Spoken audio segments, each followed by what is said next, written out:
सध्या जे महाराष्ट्रात सुरू आहे ते अनाकलनीय अशा स्वरूपाचं वादंग सुरू आहे। रामदास स्वामी आणि शिवाजी महाराज यांचा कसलाही संबंध नाही, ऐतिहासिक दृष्ट्या ते कुठे प्रूफही होत नाही। ज्या रामदास स्वामींनी 3 एप्रिल 1672 ला शिवाजी महाराजांना पत्र लिहिलं आणि त्या पत्रामध्ये शिवाजी महाराजांवर स्तुती कवन त्या ठिकाणी त्यांनी केलं, सुंदर असं काव्य केलं। कदाचित या महाराष्ट्रामध्ये पहिलं ते काव्य शिवाजी महाराजांवर केलेलं असेल ते इतकं सुंदर काव्य आहे। शिवरायांचा 8वावे रूप, शिवरायांचा 8वावा प्रताप वगैरे। आणि नंतर रामदास स्वामींनी त्या ठिकाणी म्हटलं की तुमच्या दिवशी वास्तव्य केलं, वर्तमान नाही घेतलं, उशीर वगैरे झाला, अशा पद्धतीने थोडक्यात समायाचनाही शिवाजी महाराजांकडे केलेली आहे। ते 1672चं जर पत्र सापडलं नसतं तर आज परिस्थिती आपल्याला वेगळी दिसली असती, परंतु त्या पत्राने ते पत्र आजही उपलब्ध आहे।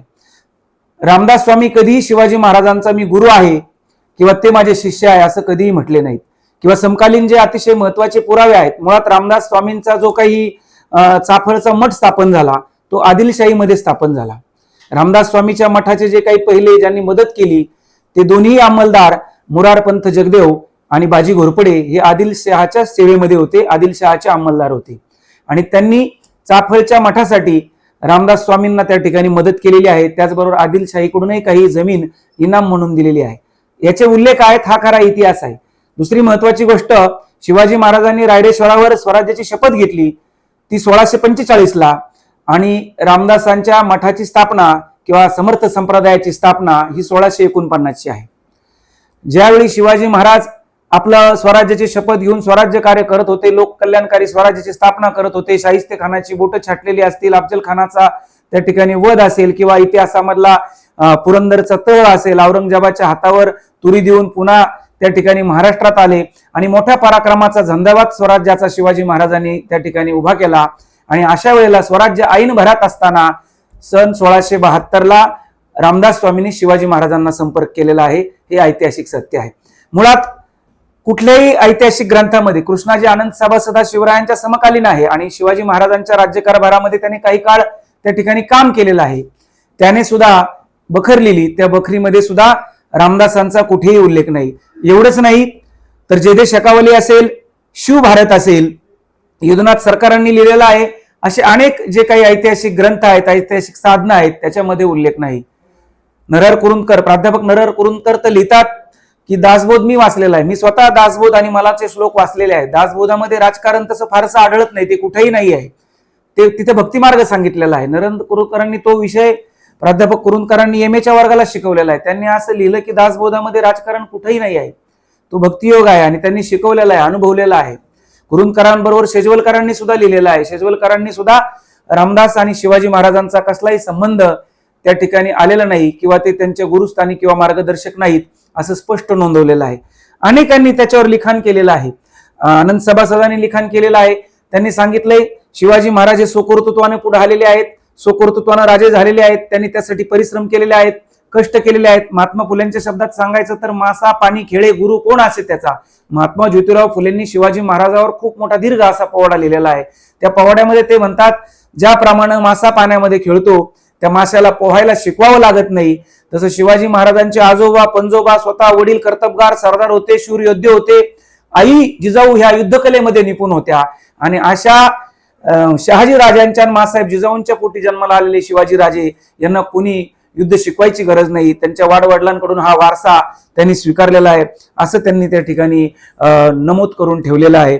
अशा अनेक गोष्टी आपल्याला सांगता येतील की स्वतः रामदास स्वामींचे शिष्य आहेत, त्यांनी दिनकर स्वामी नावाचे रामदास स्वामींचे शिष्य आहेत, त्यांनी स्वानुभव दिनकर हा ग्रंथ रामदास स्वामींच्याच काळात लिहिलेला आहे। ते सुद्धा त्यांच्यासोबत असते, त्यांनी सुद्धा त्यांच्या ग्रंथामध्ये रामदासांचं चरित्र त्या ठिकाणी लिहिलं आहे, त्याच्यामध्ये शिवाजी महाराजांचा कुठेही उल्लेख नाही। दुसरे मीरू स्वामी नावाचे रामदासांच्या हयातीतलेच त्यांचे शिष्य आहेत, ते रामदास स्वामींच्या काळामध्येच त्या ठिकाणी भरेस आलेले होते। त्यांनी सुद्धा राम सोहळा नावाचा एक ग्रंथ लिहिला, त्या ग्रंथामध्ये शिवाजी महाराजांचा कुठेही उल्लेख किंवा या परंपरेचा त्यांचा काही संबंध असण्याचा उल्लेख त्या ठिकाणी आलेला नाही। याचा अर्थ असा होतो की कोणत्याही ऐतिहासिक साधनामध्ये हा कसलाही संबंध नसताना 20व्या शतकामध्ये यांनी ज्या काही चुकीच्या बखरी लिहिल्या आणि रामदास अभिमान्यांनी जे रामदासांचं चरित्र लिहिलं त्याच्यामध्ये कपोलोकल्पित कथा त्या ठिकाणी घुसलवल्या आणि त्या कथा घुसळवत असताना त्यांनी याचाही विचार केला नाही की आपण हे करत असताना आपण रामदासांचीच बदनामी या माध्यमातून करतोय आणि अतिशय चुकीच्या पद्धतीने मांडणी केली आणि खऱ्या अर्थानं रामदासांच्याच अनुयायांनी त्या रामदास स्वामींची सर्वात जास्त बदनामी त्या ठिकाणी केली. हे सूर्यप्रकाशा इतकंच सत्य आहे. आज सकाळी सोशल मीडियाच्या माध्यमातून समाज माध्यमातून मी मोहन बुवा रामदेस यांचं एक स्टेटमेंट त्या ठिकाणी वाचलं. त्यांनी सांगितलं शिवाजी महाराज कधीच रामदास स्वामी म्हटले नाही की शिवाजी महाराजांचे मी गुरु आहे किंवा काय आहे, परंतु हे स्टेटमेंट द्यायला त्यांना उशीर झाला. हे फार पूर्वी त्यांनी द्यायला हवं होतं. आज उत्तरेतले अनेक बाबा बुवा महाराष्ट्रामध्ये येतात आणि जो महाराष्ट्र धर्म राहिला तुम्हा कारणे, असंच रामदास स्वतः शिवाजी महाराजांना लिहिलेल्या 1672च्या पत्रात शिवाजी महाराजांची स्तुती करत असताना लिहितात की तुमच्या कारणे हा महाराष्ट्र धर्म राहिलेला आहे. हा महाराष्ट्र धर्म जो शिवाजी महाराजांमुळे राखला गेला, या महाराष्ट्राची संस्कृती, याच्यावर उत्तरेचं आक्रमण सध्या वाढतंय. हे फार दुर्दैवी आहे आणि इथले राजकारणी त्याला खतपाणी घालतायत आणि या सत्ताधाऱ्यांच्या माध्यमातून, महाराष्ट्रातल्या प्रमुख राज्यकर्त्यांच्या माध्यमातून हे वाढतंय. हे फार दुर्दैवी आहे. आता आपण महाराष्ट्रानं वेळी सावध झालं पाहिजे, नाही ते उत्तरेचं आक्रमण आपला महाराष्ट्राचा धर्म आणि महाराष्ट्राची संस्कृती गिळंकृत करील आणि या ठिकाणी आपल्या ज्या महापुरुषांची बदनामी आहे ती अशीच होत राहील. मला सकाळी कळलं बागेश्वर त्या बाबानं माफी मागितली. अधिक काहीतरी कर्मकृत्य करून जायचं, एक समाजामध्ये अराजकाची कसं निर्माण होईल या पद्धतीने प्रयत्न करायचा, असं काहीतरी बोलायचं, सामाजिक स्वास्थ्य बिघडवायचं, समाजातली शांतता खराब करायची आणि नंतर माफी मागायची. मागे सुद्धा जगद्गुरु तुकाराम महाराजांच्या बाबतीमध्ये हा बागेश्वर असंच काहीतरी बराळलेला होता आणि त्यावेळी त्याने माफी मागितली होती. अशा बालिश लोकांना धर्मगुरूचा दर्जा बहाल करून यांना इथं आपण बोलवतो आणि आपणच आपल्यावर नामुष्की ओढून घेतो. हे फार दुर्दैवी आहे. तरी सरकारने असो किंवा जे त्यांना कोणी बोलवत असतील अशा लोकांनी यामध्ये थोडंसं लक्ष घातलं पाहिजे आणि यांचे धंदे बंद केले पाहिजेत. महाराष्ट्रामध्ये सुद्धा वारकरी संप्रदायाची उत्तुंग अशी परंपरा आहे. वैष्णवमय जग वैष्णवांचा धर्म भेदा भेद भ्रमा मंगळ किंवा ज्ञानोबारायांनी विश्वकल्याणाची प्रार्थना पसायदानाच्या माध्यमातून केली. संत नामदेवरायांनी सुद्धा अकल्प आयुष्य व्हावे तया कुळा माझी या सकळा हरिच्या दासा कल्पनेची बाधा न कवने काळी ही संत मंडळी सुखी असो असं म्हणून सर्वांच्या कल्याणासाठी त्या ठिकाणी प्रार्थना केली. एवढा मोठा एक वारकरी संप्रदाय आपल्याकडे आहे, वारकरी परंपरा आपल्याकडे आहे, ज्ञानोबा तुकोबांचा विचार आपल्याकडे आहे, सावता माळ्याचा चोखोबांचा गोरोबा काकांचा विचार आपल्याकडे आहे.